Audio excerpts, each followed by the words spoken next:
મિત્રો YouTube short video અને ફેસબુકના ફોટોમાં બંનેમાં કેટલા મિત્રો તફાવત છે, જે અર્નિંગમાં પૈસા કેટલા યુટ્યુબ આપે છે ને કેટલું ફેસબુક આપે છે. કારણ કે ફેસબુકની અંદર માત્ર તમારે ફોટો અપલોડ કરવાની હોય છે અને યુટ્યુબની અંદર શોર્ટ વિડીયો તમે અપલોડ કરો તો તમને ખબર છે કે શોર્ટ વિડીયો બનાવવા માટે આપણે મહેનત કરવી પડે છે અને ફેસબુકની અંદર તમે ફોટો અપલોડ કરો તો એક ખાલી ફોટો કેપ્ચર જ કરવાની હોય છે. પણ કઈ રીતે મિત્રો એમાં કેટલો તફાવત હોય છે એની બધી માહિતી તમને આ વિડીયોમાં લઈને આવ્યો છું. તો અહીંયા આપણે એક મારી વિડીયો છે ટેકનિકલ મેં શોર્ટ વિડીયો સ્ટોરીની અપલોડ કરેલી છે, જેમાં 14,000 શોર્ટ વિડીયો છે, મતલબ 14,000 વ્યૂઝ આવેલા છે. એ વિડીયો છે અત્યારે હાલની, એટલે ઘણો સમય નથી થયો મિત્રો, ઓછો સમયમાં હમણાં જ વિડીયો અપલોડ કરેલી છે, બરાબર 10 મહિના પહેલાંની વિડીયો અપલોડ કરેલી છે, જેમાં 14,000 વ્યૂઝ આવેલા છે મને, બરાબર. હવે 14,000 વ્યૂઝમાં કેટલું એમાં આરપીએમ મળેલું છે શોર્ટ વિડીયોની અંદર મિત્રો, એ પણ આપણે જોઈ લઈએ. 14,000 વ્યૂઝ છે અને એક વિડીયોમાંથી 10,000 સબસ્ક્રાઈબ આવેલા છે અને જુઓ 14,000માં 6 પોઈન્ટ મળેલા છે, 0.6. 14,000 વ્યૂઝમાં 0.6. હવે તમે એક વિચાર કરી લો, આપણે ફેસબુકમાં જઈએ તો ચલો હું અહીંયા ફેસબુકમાં લઈ જાઉં અને ફેસબુકને ઓપન કરી લઉં, પ્રોફેશનલ ડેશબોર્ડને. તો અહીંયા પ્રોફેશનલ ડેશબોર્ડને આપણે ઓપન કરીએ અને આમાં પણ આપણે એક ફોટો એવી જોઈએ જેમાં 14,000 વ્યૂઝ હોય, બરાબર. તો અહીંયા મારા વિડીયો બધા આવી ગયા છે અને વિડીયોને રિફર્સ કરી લઉં તો અહીંયા 14,000 જે આમાં કોઈ વ્યૂઝ આવેલા હોય તો એવું જોઈ લઉં તો 14,000 તો નથી, ચલો 12,000 વ્યૂઝ છે. તો એક ફોટો આપણે એના ઉપર ક્લિક કરી દઈએ તો 12,000માં મિત્રો જુઓ 14 પોઈન્ટ મળ્યા છે, 0.14. 12,000 વ્યૂઝમાં 0.14 છે, બરાબર. અને યુટ્યુબમાં 14,000 વ્યૂઝ છે તો 0.6 છે. હવે એક આ ફેસબુકની અંદર મિત્રો માત્ર ફોટો જ છે. તમને ખબર છે ને કે ફેસબુકની અંદર જ્યારે કન્ટેન્ટ મોનેટાઇઝેશન મળે ને તો એમાં તમને ઘણા બધા અલગ ફીચર મળે છે. કયા મળે છે? એક તો પહેલું કે તમે સ્ટોરી ચડાવો તો પણ એની અંદર અર્નિંગ થાય, ટેક્સ્ટ લખીને મૂકો છો તો પણ અર્નિંગ થાય, રીલ ચડાવો છો તો પણ એની અર્નિંગ થાય, ફોટો અપલોડ કરો છો તો પણ એની અર્નિંગ થાય. અને ખાસ મિત્રો બોનસ, જો કે બોનસ યુટ્યુબ પણ આપે છે.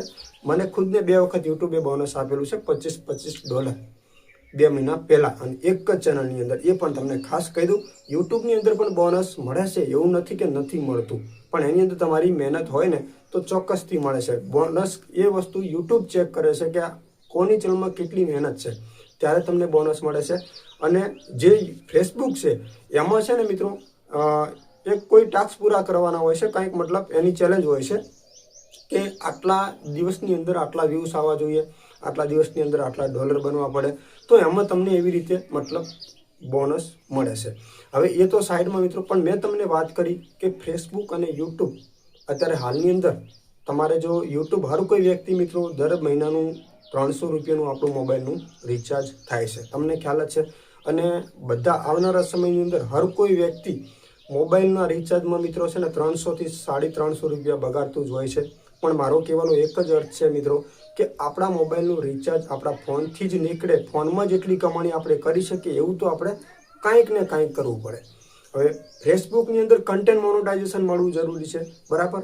એ ઓટોમેટિક છે, ફેસબુક તરફથી મળે છે. અને યુટ્યુબમાં ક્રાઇટેરિયા છે 4,000 વોચ ટાઈમ અથવા 10 મિલિયન વ્યૂઝ. આ તમારે પૂરા કરવાના હોય છે ઓરિજિનલ તમારા કન્ટેન્ટથી, એના પછી તમને અર્નિંગ થાય છે. મેં જ્યારે શરૂઆત કરી મિત્રો ત્યારે મેં એવું જ વિચાર્યું હતું કે આપણા ફોનનું જે રિચાર્જ છે ને એ આપણા મોબાઈલમાંથી જ આપણે કાઢી શકીએ. મિત્રો કાયમ આપણે પરિવાર પાસે, મમ્મી પપ્પા પાસે ઘડી માંગીએ ને મિત્રો, અને આપણે ફાલતુ બગડતો એનો કોઈ મતલબ છે નહીં. તો અત્યારે મિત્રો તમે ખુદ વિચાર કરી લો કે હું ફેસબુકની અંદર 5 ફોટા દિવસના મૂકું છું. કેટલા? 5 ફોટા. હવે 5 ફોટોમાંથી 10,000 વ્યૂઝ આવે તો તમે ખુદ વિચાર કરી લો કે 10,000 વ્યૂઝમાં 12,000 વ્યૂઝમાં 14 પોઈન્ટ પડેલા છે, તો 12,000 જે આપણી 5 ફોટો મૂકતા હોય તો બધામાં મિત્રો 10,000 મતલબ વ્યૂઝ ફોટોમાંથી આવે તો એક દિવસની અર્નિંગ કેટલી મતલબ થાય તમે ગણી લેજો. પછી આપણે એને મહિનામાં તમે કરી લેજો તો આપણા રિચાર્જ વગર આપણા ખર્ચના પણ મિત્રો પૈસા એની અંદર નીકળી શકે છે. પણ એના માટે છે કન્ટેન્ટ મોનેટાઇઝેશન મળવું જરૂરી છે. જ્યાં સુધી તમને કન્ટેન્ટ મોનેટાઇઝેશન નથી મળતું તો એમાં તમને કોઈ પણ અર્નિંગ થવાની નથી. અને કન્ટેન્ટ મોનેટાઇઝેશન ક્યારે મળે, એનો શું ક્રાઇટેરિયા છે, એનું કોઈ મિત્રો નક્કી હોતું નથી. ઘણા બધા મને કહેતા હોય છે કે ફેસબુકમાં કન્ટેન્ટ મોનેટાઇઝેશન મળતું નથી, પણ મિત્રો કન્ટેન્ટ મોનેટાઇઝેશન ફેસબુક કોને આપે છે ને એનું કોઈ નક્કી નથી હોતું. પણ કહેવાનો મતલબ કે આપણી મહેનત ચાલુ હશે તો આપણને કન્ટેન્ટ મોનેટાઇઝેશન 100% મળશે. એમાં કોઈ ફોલોવર્સ, કોઈ ટાસ્ક પણ પૂરા કરવાની કંઈ એવું ફરજિયાત નથી, કોઈ ચેલેન્જ પૂરી કરવાની કંઈ ફરજિયાત નથી, અને કેટલા વ્યૂઝ લાવવા એ પણ મિત્રો ખાસ ફરજિયાત છે નહીં. કારણ કે આ અનુભવ આપણા ખુદના ફેસબુક ઉપરથી કર્યું છે. કારણ કે મારા જે ફેસબુક છે ને એમાં માત્ર 1400 ફોલોવર હતા, એક મહિનાના માત્ર 4000 વ્યૂઝ હતા, અને એક મહિનામાં મેં 8 પોસ્ટ કરી હતી, તો પણ મને કન્ટેન્ટ મોનેટાઇઝેશન મળી ગયું હતું. એટલે આપણે બીજાનું જોઈને નથી કહેતા, આપણું ખુદનું જોઈને જ આપણા ખુદનો અનુભવ છે એના ઉપરથી તમને કહું છું કે મહેનત ચાલુ રાખશો ને ઓરિજિનલ કન્ટેન્ટ હશે તો તમને કન્ટેન્ટ મોનેટાઇઝેશન 100% મળશે. તો આશા રાખું છું કે માહિતી તમને ગમી હશે. આવા જ વિડીયો જોવા માટે આપણી ચેનલને મિત્રો સબસ્ક્રાઇબ કરી લેજો. ટેકનિકલ જય ગોગાને નવી માહિતી તમને મળતી રહેશે. યુટ્યુબ અને સોશિયલ મીડિયામાં આગળ આપણે કઈ રીતે વધવું.